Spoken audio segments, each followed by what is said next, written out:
So our next question comes from Eric G.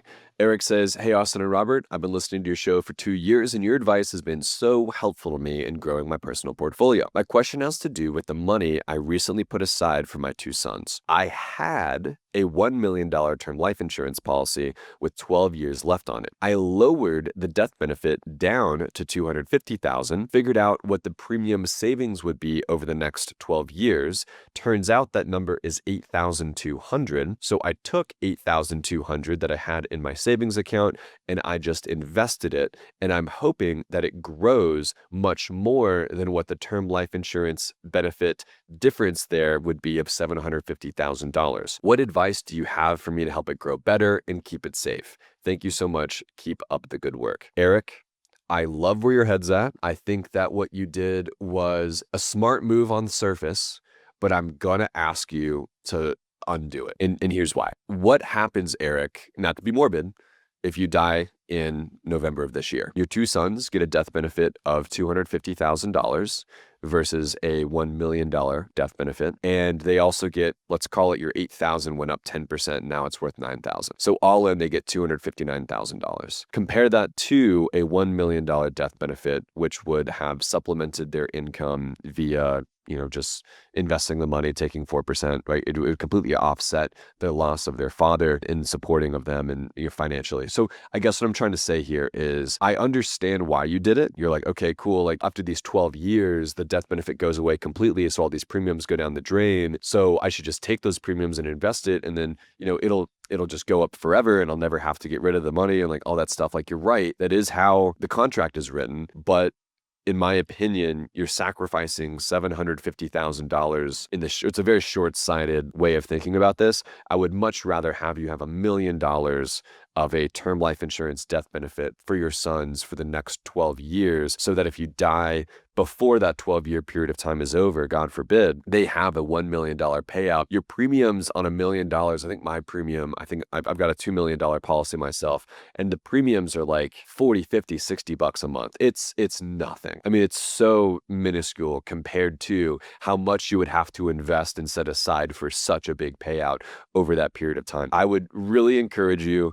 to flip-flop this back. I know you just probably jump through hoops to lower it and do all these things. I'd really encourage you to put it back, have that $1 million on your life over the next 12 years, and then continue to invest along the way so that if you did die, you can sort of, after this 12 years is gone and you no longer have the $1 million term life insurance and you did die without a policy, you're what's called self-insured. You have hundreds of thousands, if not millions of dollars invested that you could pass on to your children to ensure that their financial future and financial well-being is set up pretty well there. But Robert, what's your take? Did I get this one right or wrong? You got it definitely right. I think back to when my father passed away, and it was an absolute nightmare for me. We won't discuss the whole story, but the main thing, and I feel like we've been focusing on this a lot lately, and it's really good for our listeners, is so many people don't think ahead for the what ifs. And I think that's really unfair, especially if you have a spouse and children, because you have to make sure you're thinking about setting them up the best way you can.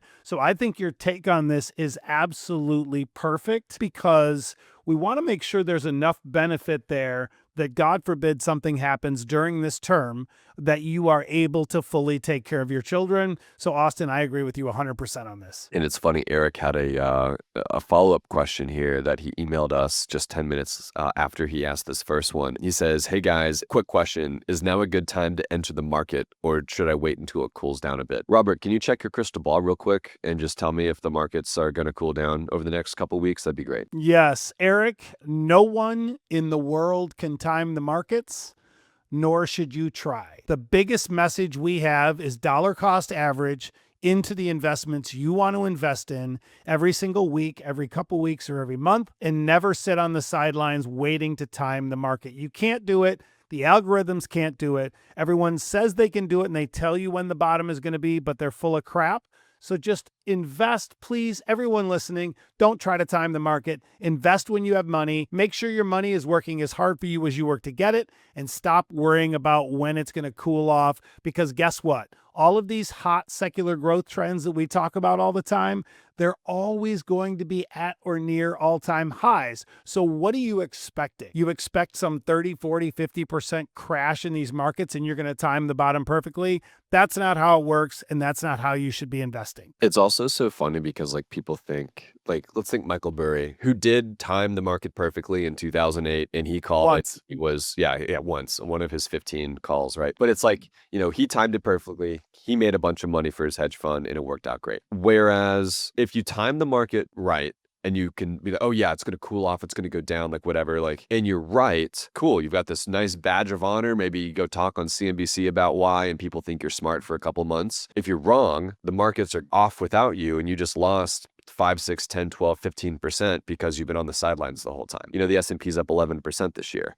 And a lot of people are like, oh, this AI trade or, bubble this or whatever's going on, and they don't want to touch it. If you can afford that, sure, that's cool. But like, I think at the end of the day, what people forget about, and I had to remind this to Ireland recently, which is like, if you are not going to cash out in the next week, month, year, like, what are you trying to time anything for? I don't plan to cash out for several years, if not decades. Like, I don't need this money. I want it to grow. I don't need it in a week from now. So why would I care about if the markets are up, down, left, or right on a week to week, month to month, or even quarter to quarter basis? What I care about is where it's headed over the next 10, 15, 20 years. And if I don't plan to cash this money out for 5, 10, 15, 20 years, cool, it's down 5%. Whatever. That does nothing to do with me. Like, I just keep on dollar cost averaging and I'm rocking and rolling. Like, everyone else should have that same mentality, especially with their Roth IRA. If you can't touch your Roth IRA to 59.5 anyway, and you're in your 20s or 30s, like, what are you worried about? No, I love this. I'm so glad you're no longer sick because you are on fire today. This is awesome. I love it. We need